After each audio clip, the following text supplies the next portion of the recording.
Welcome to Sacred Success Salon, where we are speaking with amazing guest experts about where we are right now in the world, preparing as leaders for all the technologies and solutions for the new earth as healers, creatives, and leaders. My name is Anna Kowalska. I am your host, and I'm really excited and delighted to have this conversation today with our guest, Caroline Shola. Now, am I going to say it right? Arewa? Arewa, yes. I got it. Beautiful. So, and we'll call you Shola as you'd like to be called. So from now on, I'll say Shola. What a beautiful name. So Shola is known as the energy doctor. She aims to energize and empower. She's a leading figure in the world of spirituality and wellness. So I cannot think of a better person to have this conversation in the salon this time around. Welcome, Shola. So excited to have you. Thank you. Thank you so much. Mhm. Wonderful to be here. And I'm also excited about our conversation. So beautiful. So if you'd like to know more about our guest today, Shola, please look below the video. Her full bio is there. And let's get into the conversation, which is all about the leaders who didn't choose to be leaders, the reluctant leaders who are here to bring in the new technologies. You work with energy, you work in the field of wellness and helping people awaken to what it is that's coming through them. So could you share more about what do you see right now coming online for all those who are choosing reluctantly to lead something new in the world? Yeah. I mean, I think, as I'm sure you know, these are really pivotal times. Mhm. So much has changed, so much has shifted. And I think that actually what it means is that for many of us, there's a sense of not feeling fully kind of grounded or stable. And I think that is because something new is Mhm. emerging. Yeah. Something new is unfolding and something is coming Mhm. through. And I think for each one of us, it's really important to identify what is that for you? Mm. What is changing? What is unfolding? What is coming through? And what is it that we are kind of stepping up to? So I think that, as you say, Yeah. reluctantly, consciously, Mhm. unconsciously, if you're listening to this right now, it is because you're being called and you're being called to step up. And you may Mhm. not even identify as a leader. Many of us don't. I No. think it takes, if I look at my own journey, I've been leading for many, many years. Mhm. I don't necessarily identify as a leader. And you may not Yeah. Mhm. identify as a leader. And I Mhm. think it's time for us to step more fully Mhm. into that place because I think reluctant leaders actually have a tremendous amount to offer. Ooh, say more about that. I think that if I think about one of the qualities of a good leader, Mhm. it is the ability to self-reflect. It Mhm. is the ability to lead oneself. Mhm. It is the ability to have love, compassion, forgiveness, empathy, lots of qualities of the heart. Yeah. And the people that I think of as reluctant leaders have often been cultivating these qualities for many, many, many years. Mm. Mhm. And some of our leaders, people who may identify as a leader, who are in leadership positions, they may not have been cultivating those qualities. Mm. I think that's where things are changing. Mhm. That's where we need to step up. Mhm. So let me ask you a question. You mentioned that there are things that we get to be tuned into. What is it that's coming forward for us? How did you know your unique medicine? How did you recognize this is the work, this is the flavor, this is how I'll do it? Yeah, lovely, lovely question. Wow. I think it's an ongoing process. Mm. I think, I think that's something that's changing. So I Mhm. would I would say for myself, perhaps more than really recognizing my own kind of medicine, my Mhm. own contribution, my own kind of highest mission. I think rather than really recognizing that, what I did was I surrendered Mm. to that which is greater than me. So I kind of said, okay, okay, I will. Yes, I actually got on my knees. I got down on Mm, my knees and I cried. mm, And I wow. felt it was a surrendering, it was a letting go, it Mhm, was a listening to that calling from that which is greater than us. And I just felt, yes, I will show up. Yes, I will turn up. And I don't know that I knew exactly what that was for, but I was open, I was ready, I was willing. And most of all, I think the most important quality was I was in a place of trust. mm, I really trust. And so it meant that I could move forward without fully knowing. mhm. So when that happened, when you were down on your knees, was something happening in your life where you're like, okay, I have nowhere else to go. Down on my knees, I am. Hmm. I really remember that happening.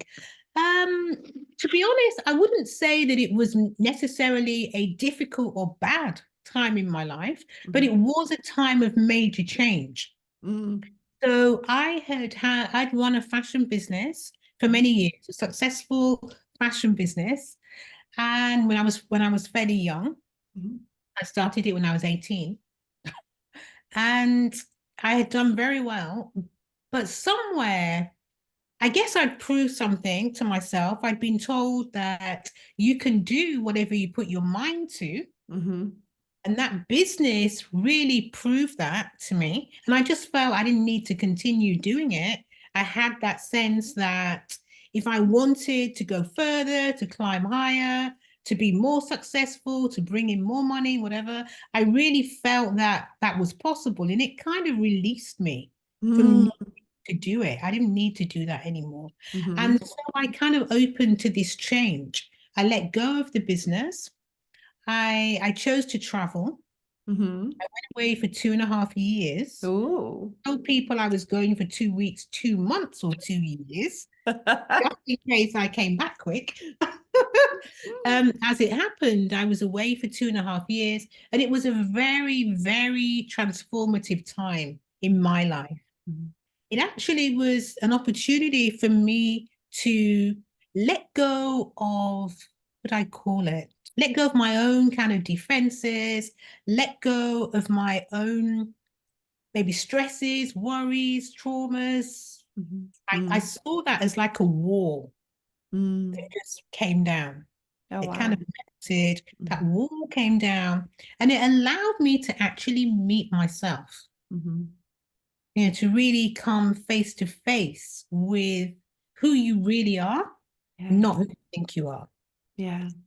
And as a result of that, it kind of freed me to take that journey with self. Mhm, And because so much changed in my own life, it was a 360-degree shift, a transformation. mhm, I mean, I define transformation mhm. as a kind of 360-degree turnaround that you cannot go back from. Mm.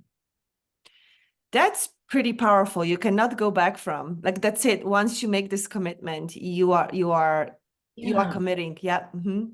There's something just changes in your life, and it's so major that you would never go back. Mm. And that just kind of allowed me to open to what was in front of me, just to being able to swim in the unknown, Mhm.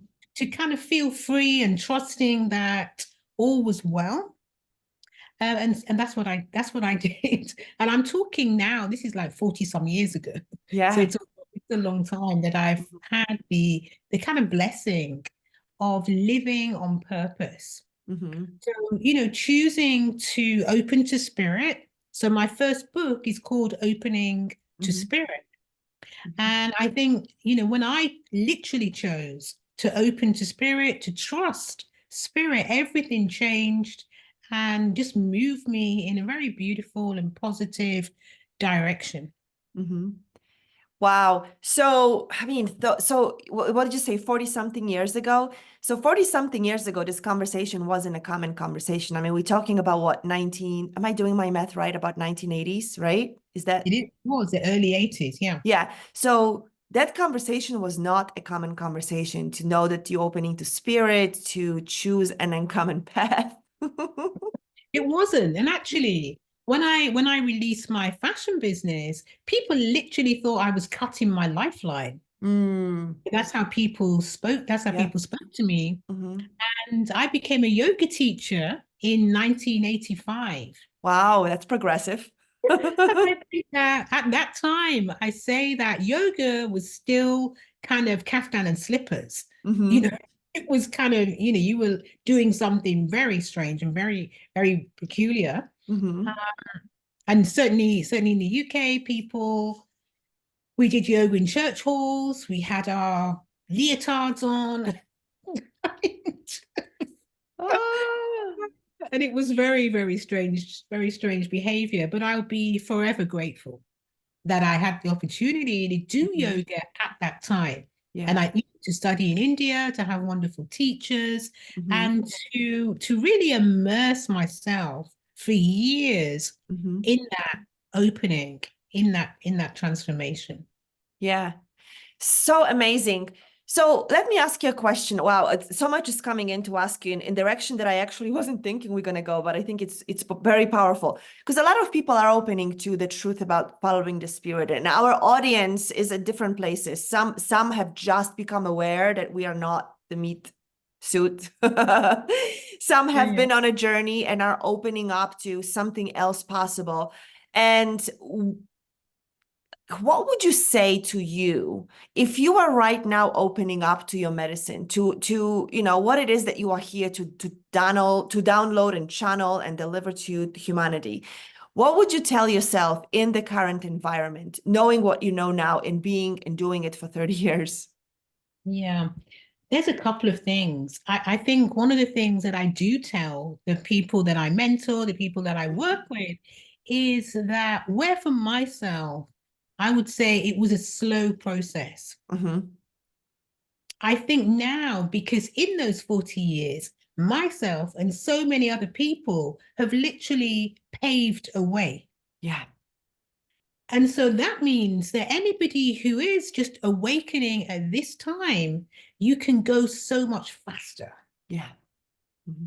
And people are doing that. So the kind of the journey, that awakening, that shift, Mm-hmm. that change, when we say yes, Mm-hmm. we say that great big sacred divine yes. When we do that, then those changes will come quick and fast.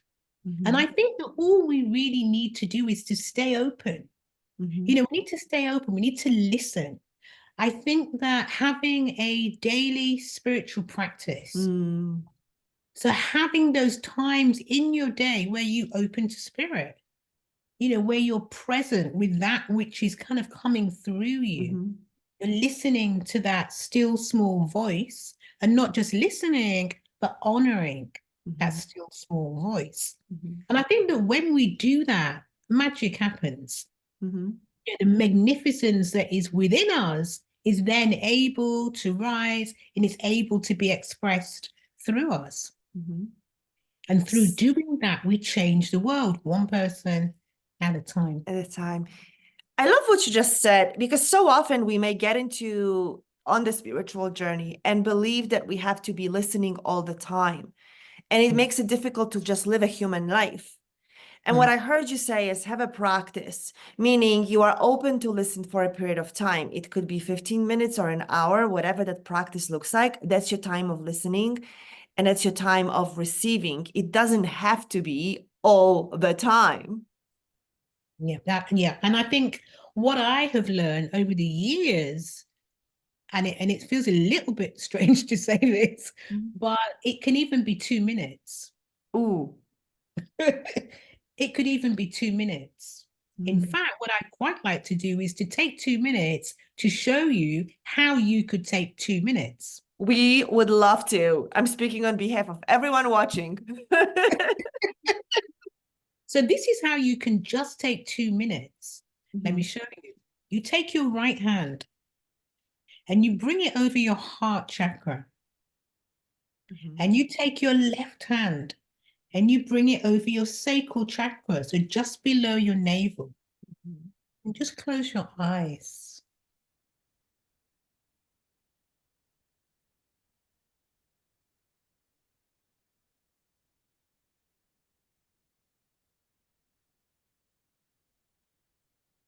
And in this place, your right hand is over your cardiac plexus. It's acting as a very gentle tranquilizer. It's also over your thymus gland, giving a gentle boost to your immune system. But most of all, you're sending love and compassion from your heart to yourself. So this is an act of self-care and self-love. And it takes you into that receptive place where you listen to yourself and all the powerful energy that moves through you, around you, and manifests as you.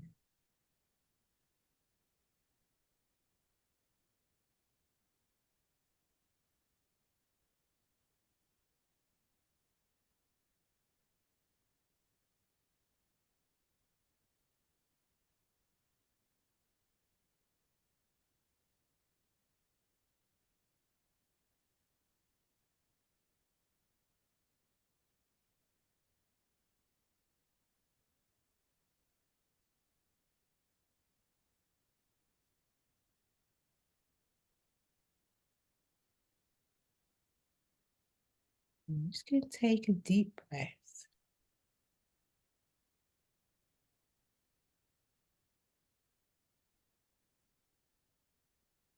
And release your hands when you're ready.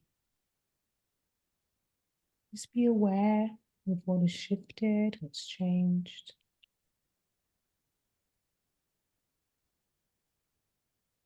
And then open your eyes when you're ready.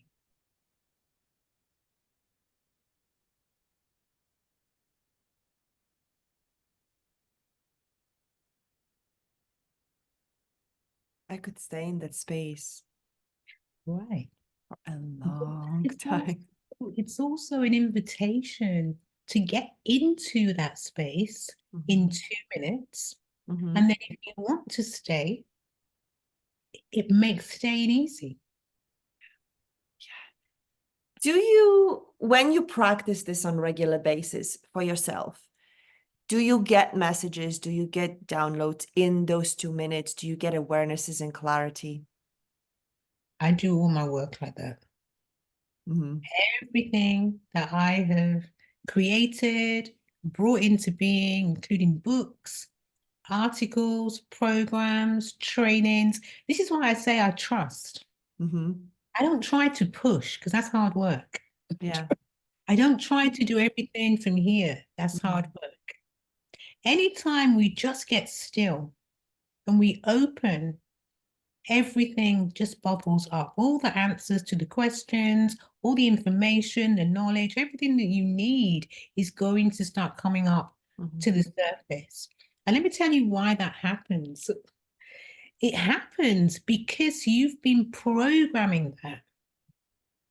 So you've been doing your research, you've been on your programs, you've got your mentor, your coach, you've been reading the right books, all of those things you've been doing. So Mhm. you've been putting all of the data in. Mhm. Everything has been going in, providing those things, of course, are in alignment.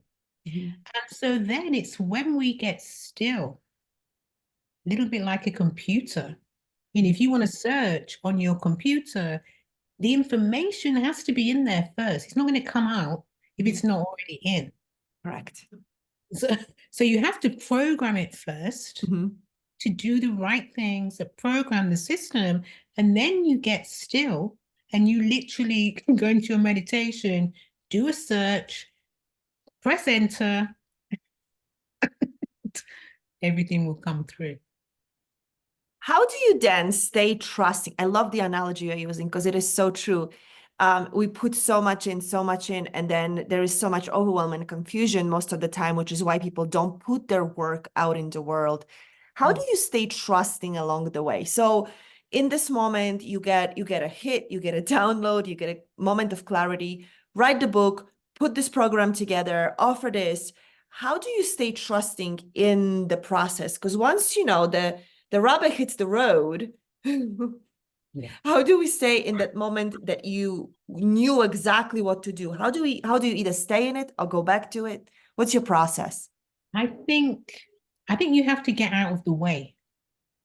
Mm, So I think we have to recognize that what is coming through us is greater than us.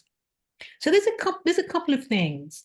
Let's say I want to fly a plane, mhm. but I didn't go to flying a plane school. Yeah. And so I don't have the correct data, Mhm. but I have the faith. Mm. I know you're already not getting on my plane, okay? No.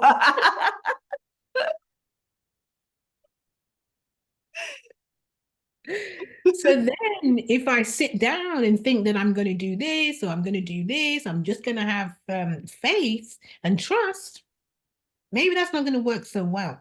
Mhm.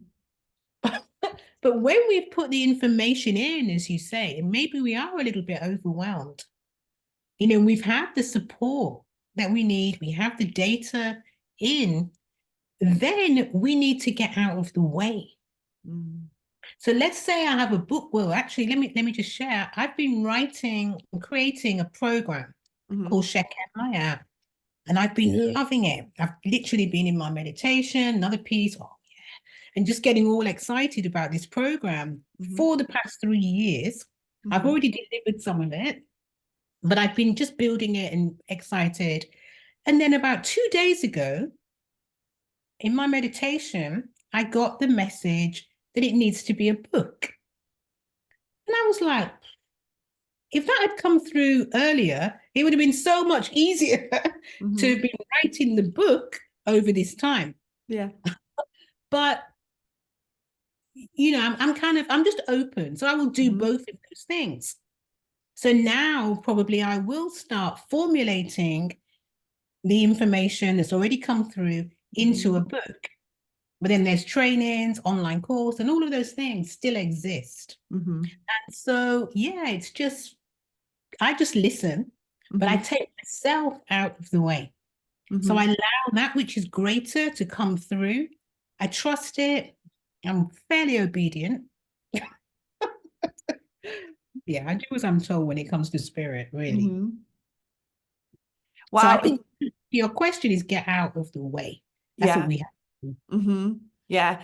See, because the reason why it's coming through to ask you these questions is because when somebody's been practicing this for so many years as you have, the wisdom that you are sharing right now, our audience, comes with the potency of not just saying something or doing something once, but actually living it. Yeah. Mm-hmm. And I think that the key thing is, do you want to make it easy or do you Mm. want it to be difficult? If you want Okay. it to be difficult, stay in there and keep, working between your head and your Mm-hmm. heart and going round and round in Mm-hmm. circles and getting stuck and doing something else and not doing what you're being called to do. If you want to keep it difficult, that's fine. It's an option. You're welcome. Mm-hmm. But if you want to create ease, Mm-hmm. my suggestion would be get out of the way. Get out of the way. Yeah. Yeah. So as you were creating this program, and you began to offer parts of it, were you guided to offer parts along the way? That's an interesting question because I think some people really, really want to have everything complete and Yeah. finished perfect Mm-hmm. before we put it out into the world. I'm probably a little bit opposite. Sometimes I will move quickly Mm-hmm. and then we get to test what Mm-hmm. we do. We get feedback from the people that have taken the program. It keeps our excitement up. We know that it's happening. We know it's working. So, so I think that we need to get out of the way We Mm-hmm. need to answer the calling, Mm-hmm. say yes, get out of the way, and then get feedback. So share some parts. Mm. Definitely share some of what you're, whether you're bringing it out on social media and asking questions so that you can get feedback. What I personally did was I did an online webinar so Mm-hmm. that I could get some feedback from that. And then literally I went into launch mode and I ran the first part. This is a 3-part program. I Mm-hmm. ran the first part. So we had it last year. I ran one in Washington and one in Venice, Mm-hmm. live programs. And it was wonderful because it's about heart healing. Mm-hmm. So it was really wonderful. And now I'll do another online and it looks like there'll be a book. Sounds like it. Thank you for sharing your process, Shola, and this particular process that you just shared, because I believe that where we're going in as humanity, as we're wrapping up our conversation, time has passed so quick. As we're coming to the end of our conversation, I believe that in the future there is, like, in the future, even in the present moment, we are in the present moment, and there won't be this like my 5-year plan or in 10 years. Like, we're really getting out of that whole planning way of living and living in the moment. But how do we live in the moment when we do get to write a book and it takes longer than a moment to write it? Yeah, I think it is Mhm. about trust. I think you're absolutely right. And I call what you've just described a quickening, Mm, acceleration. mm, So everything is going much quicker, much yeah. faster. For someone Mhm. like myself, it takes a little catching up, but I'm kind of getting there. But I think that things are happening much quicker. Yeah. People want things quicker as well. So Yeah. your clients, the people that you want to work with, they don't Mhm. want to wait for your course to take, 1 year or 2 years. Yeah. People once they know that exists, they want to partake of it. Mhm. And so it's part of our responsibility to put what we have out there. And we need to trust. Yeah. And Yeah. actually, it doesn't mean it will always work. Ooh. It doesn't mean it will always work. So again, I'll give an example. Mhm. This particular program, I live in the UK, I'm here in London. Mhm. The program worked in Washington, it Mhm. worked in California. Everybody said they wanted it in the UK, but it didn't work in the UK. And Mm. I had to cancel what I had planned for the UK. Mhm. So we have to, and I very, very seldom cancel things. And then I don't like to, but I think we have to be prepared to still show up, Mhm. still put something out in the world. If it doesn't work, okay, what did we learn? How can we tweak it? What Mhm. are we going to do different? Mhm. We continue. Mhm. How do I know we're wrapping up, but it's coming in for me to ask you, how do you move with money? Historically, we speak about prosperity in the salon. How do you be with money when you move like that, when you try something and it may work or it may not work, there is no long-term plan, you trust in a moment. What's your relationship with money in that kind of a way of life? Yeah, that's a good question. I I think knowing your worth is really important Mm, and being able to ask. So I think of money as, because everything I'm doing is around energy, I mhm, think of money as my own natural energy yield. mm, My own natural energy yield. And I also think of money as currency. mhm. And what that means is money needs to flow. Yeah. So I need to be able to give and spend and let go of Mhm, money. And mhm, I also need to be able to ask for, mhm, know my worth, and receive money. mhm. And I think any of those things can be challenging. Yeah. Also, just one other thing, Mhm. what I don't believe in is picking numbers out of the ether. How do you pick your numbers? So I actually think we need to calculate, Mm-hmm. and I use a whole kind of system, Mm-hmm.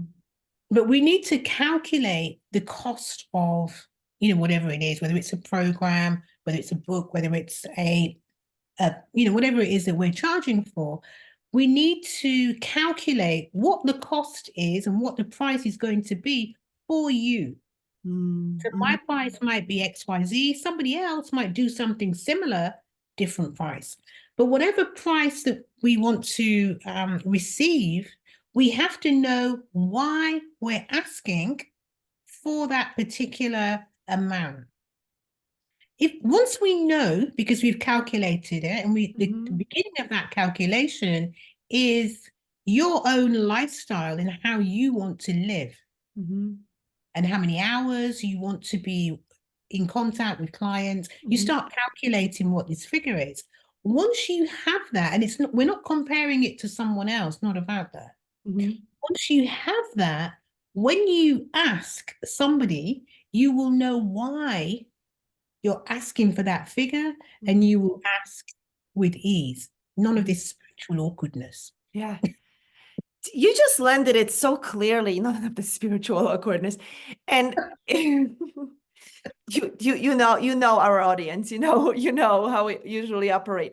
So this was just so great what you shared, because it came from like, even where you're starting, what do you need? And then when you are asking, it comes from a place of you knowing why you're asking for that. You know why you need to receive that in order to provide what it is that you are committing to.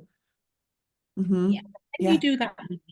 If you just think, oh, I went to a workshop and this person's charging this much and this is how much you can get for doing a workshop, so I'll do one and I'll charge this.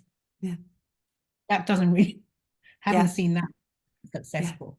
But I think when you start from the beginning and you really work that out and you really know, and you know the value of what you're offering is Mm-hmm. to the person who is receiving that, that's another really important piece. Mm-hmm. Need to know what the value is to the other person. Then when you ask, you'll do that with ease. Wow, so powerful. Yeah, I wasn't planning for this conversation to go where it just went, but I felt like I wanted to draw on your wisdom. I mean, you've been doing this for so long and you've created so much change in the world, and it's made such a big difference, that I knew that what you're sharing with us would come with this groundedness and solidity and confidence, which is how I am receiving it right now. So amazing.